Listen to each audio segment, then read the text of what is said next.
It's great to be back once again. Today, I guess due to a mixture of me wanting to do it and a lot of people seemingly enjoying the last bedtime story, we're doing that again. We're doing another bedtime story, and today it's going to be a Viking bedtime story, because why not? We did a Japanese one before, and we're going to do a Viking one today, because why not? But the catch here is, well, it's not really a catch, but this one is going to be slightly different because it's a bedtime story in 10 chapters. The chapters are not as long as the one, the full story that we read before, the Japanese one about the princess. So they're a bit shorter, so we're probably going to do at least 2 or 3 chapters today. But we won't be able to read all 10 because it's relatively long. Having said that, if you guys like it and want me to keep reading, we can do that in another video. We can call this part 1 of, 2 or 3 or whatever, depending on whether you guys enjoy it.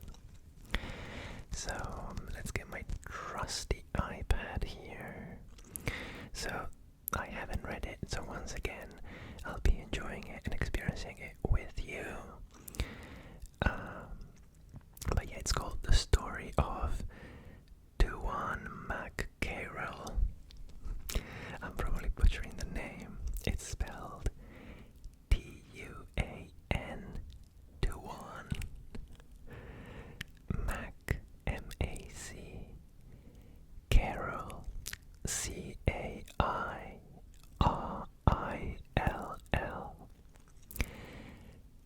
Okay, let's get this show started, shall we? Chapter 1. Finian, the abbot of Moville, went southwards and eastwards in great haste. News had come to him in Donegal that there were yet people in his own province who believed in gods that he did not approve of, and the gods that we did not approve of are treated scurvily even by saintly men. He was told of a powerful gentleman who observed neither Saint's Day nor Sunday. A powerful person, said Finian. All that was the reply. We shall try this person's power, said Finian. He is reputed to be a wise and hardy man, said his informant. We shall test his wisdom and his hardihood.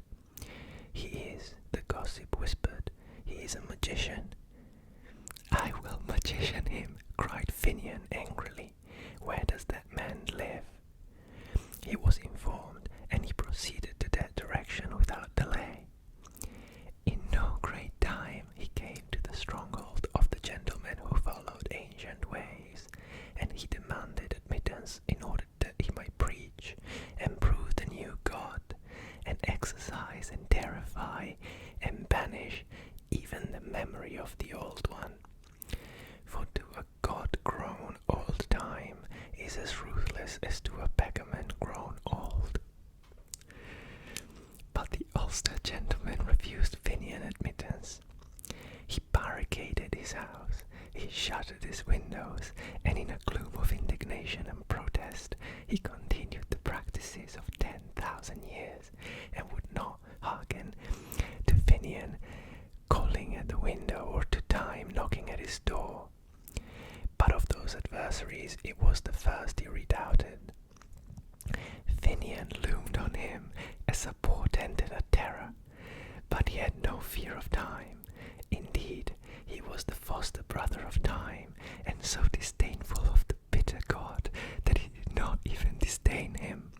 He leaped over the scythe, he dodged under it, and the sole occasions on which time laughs is when he chances on Tuan, the son of Cairill, the son of Muridak Redneck.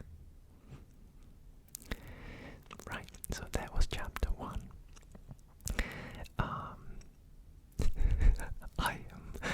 I'm a bit confused as to what's going on, to be honest. It seems that this abbot wants to convert this, I assume, kind of Viking person or something. It's very confusing, but it's okay. Just, you don't need to care about the actual plot. Just care about the sounds. Enjoy the sounds. Close your eyes and let the sounds take you. Chapter 2. Now, Finian could not abide that any person should resist both the gospel and himself, and he proceeded to force the stronghold by peaceful but powerful methods. He fasted on the gentleman, and he did so to such purpose that he was admitted to the house, for to an hospitable heart the idea that a stranger may expire on your doorstep from sheer famine cannot be tolerated. The gentleman, however, did not give in without a struggle. He thought that when Finian had grown sufficiently hungry, he would lift the siege and take himself off to some place where he might get food. But he did not know Finian. The great abbot sat down on a spot just beyond the door and composed himself to all that might follow from his action. He bent his gaze on the ground between his feet and entered into a meditation from which he would only be released by admission or death. The first day passed quietly. Often the gentleman would send a servitor to spy if that deserter of the gods was still before his door, and each time the servant replied that he was still there. "He will be gone in the morning," said the hopeful master. On the morrow the state of siege continued, and through that day the servants were sent many times to observe through spy holes. "Go," he would say, "and find out if the worshipper of new gods has taken himself away." But the servants returned each time with the same information. "The new druid is still there," they said. All through that day no one could leave the stronghold, and the enforced seclusion wrought on the minds of the servants, while the cessation of all work banded them together in small groups that whispered and discussed and disputed. Then these groups would disperse to peep through the spy-hole at the patient, immobile figure seated before the door, wrapped in a meditation that was timeless and unconcerned. They took fright at the spectacle, and once or twice a woman screamed hysterically and was bundled away with her companion's hand clapped on her mouth so that the ear of their master should not be affronted. "He has his own troubles," they said. "It is a combat of the gods that is taking place." So much for the women, but the men were also uneasy. They prowled up and down, tramping from the spy-hole to the kitchen, and from the kitchen to the turreted roof. And from the roof they would look down on the motionless figure below and speculate on many things, including the staunchness of man, the qualities of their master, and even the possibility that the new gods might be as powerful as the old. From these peepings and discussions they would return languid and discouraged. "If," said one irritable guard, "if we buzzed a spear at the persistent stranger, or if one slung at him with a jagged pebble." "What?" his master demanded wrathfully. "Is a spear to be thrown at an armed stranger, and from this house?" And he soundly cuffed that indelicate servant. "Be at peace, all of you," he said, "for hunger has a whip, and he will drive the stranger away in the night." The household retired to wretched beds, but for the master of the house there was no sleep. He marched his halls all night, going often to the spy-hole to see if that shadow was still sitting in the shade, and pacing thence, tormented, preoccupied, refusing even the nose of his favorite dog as he pressed lovingly into his closed palm. On the morrow he gave in. The great door was swung wide, and 2 of his servants carried Finian into the house, for the saint could no longer walk or stand upright by reason of the hunger and exposure to which he had submitted. But his frame was tough as the unconquerable spirit that dwelt within it, and in no long time he was ready for whatever might come of dispute or anathema. Being quite re-established, he undertook the conversion of the master of the house, and the siege he laid against the notable intelligence was long spoken of among those who are interested in such things. He had beaten the disease of Mugain. He had beaten his own pupil, the great Colm Kille. He beat Tuan also, and just as the latter's door had opened to the persistent stranger, so his heart opened, and Finian marched there to do the will of God and his own will. That was chapter 2, and well, that was very intense, wasn't it? Just some guy just like starving himself in front of someone else's door just to get in. These old-timey stories are just very strange, but okay. Chapter 3. One day they were talking together about the majesty of God and his love, for although Tuan had now received much instruction on this subject, he yet needed more, and he laid as close a siege on Finian as Finian had before that laid on him. But man works outwardly and inwardly. After rest, he has energy. After energy, he needs repose. So when he was given instruction for a time, we need instruction and must receive it, or the spirit faints and wisdom herself grows bitter. Therefore, Finian said, "Tell me now about yourself, dear heart." But Tuan was avid of information about the true God. No, he said, "The past has nothing more of interest for me, and I do not wish anything to come between my soul and its instruction. Continue to teach me, dear friend and saintly father." "I will do that," Finian replied, "but I must first meditate deeply on you, and must know you well. Tell me your past, my beloved, for a man is his past, and is to be known by it." But Tuan pleaded, "Let the past be content with itself, for man needs forgetfulness as well as memory." "My son," said Finian, "all that has ever been done has been done for the glory of God, and to confess our good and evil deeds is part of instruction, for the soul must recall its acts and abide by them, or renounce them by confession and penitence. Tell me your genealogy first, and by what descent you occupy these lands and stronghold, and then I will examine your acts and your conscience." Tuan replied obediently, "I am known as Tuan, son of Cairill, son of Muradak Redneck, and these are the hereditary lands of my father." The saint nodded. "I am not as well acquainted with Ulster genealogies as I should be, yet I know something of them. I am by blood a Leinsterman, or Leinsterman, I'm not sure." He continued, "Mine is a long pedigree," Tuan murmured. Finian received that information with respect and interest. "I also," he said, "have an honourable record." His host continued, "I am indeed Tuan, the son of Starn, the son of Sarah, who was brother to Partholon." "But," said Finian in bewilderment, "there is an error here, for you have recited 2 different genealogies."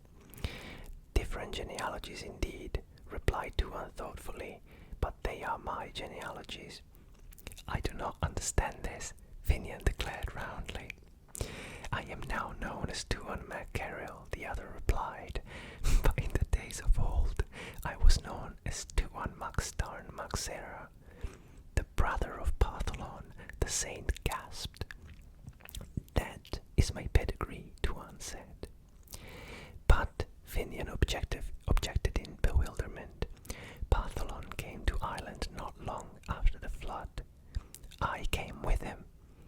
Tuan mildly.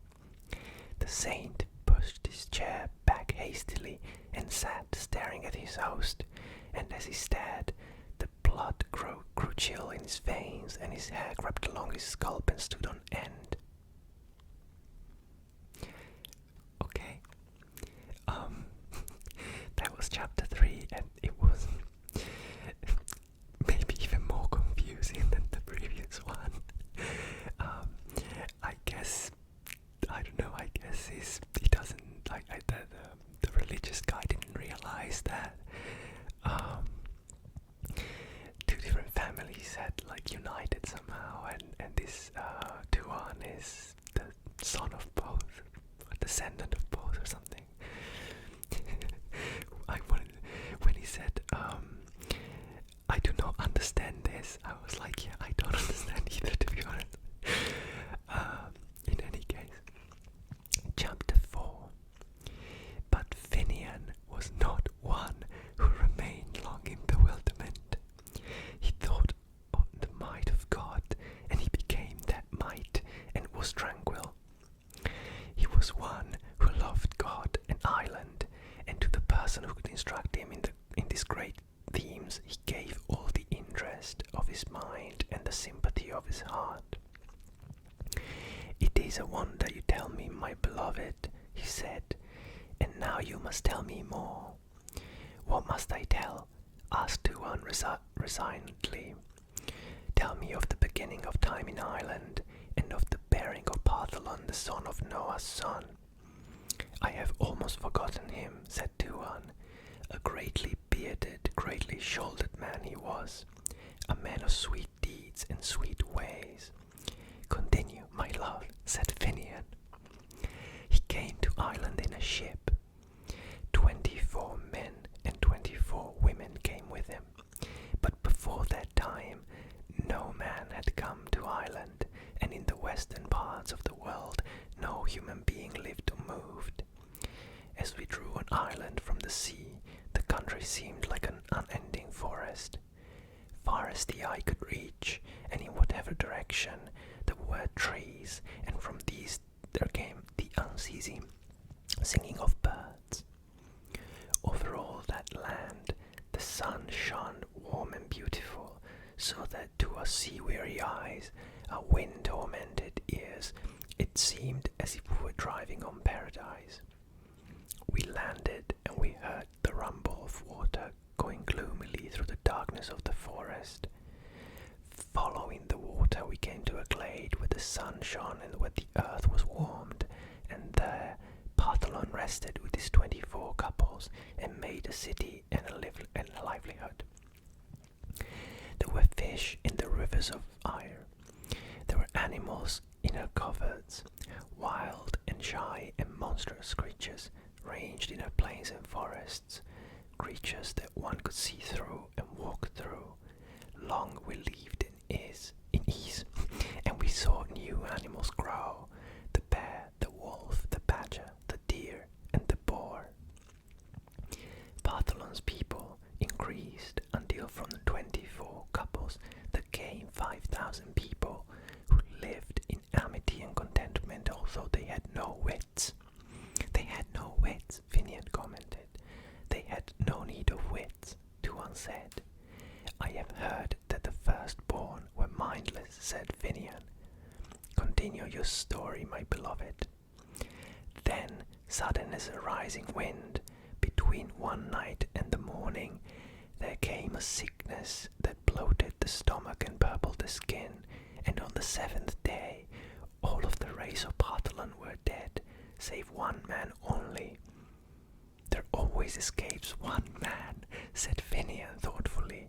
"And I am that man," his companion affirmed. And that is the end of chapter 4. I keep being very perplexed by this story, I'm not gonna lie to you. It's intriguing and kind of it's quite beautiful actually, this last chapter. I enjoyed description of Ireland. Very nice, the forests and the waterfalls and everything. It was lovely, but I'm still a bit confused as to where we're going. I feel like we're not actually nothing is actually happening. It's just going to be basically like a bunch of descriptions, which I guess is fine for our purposes, isn't it? We just want to have words to concatenate so they make nice sounds. In any case, yeah, I've been rambling on for 20 minutes. So I think we'll leave it at there for today. Please do let me know in the comments if you enjoyed this one and you want me to continue. I can be persuaded either way. Totally appreciate it. It's not the most riveting story, but at the same time, you know, that's not really what we're trying to do either. So maybe you guys liked it. At least you like the ASMR. As always, thank you very much for your support. It really means a lot. And please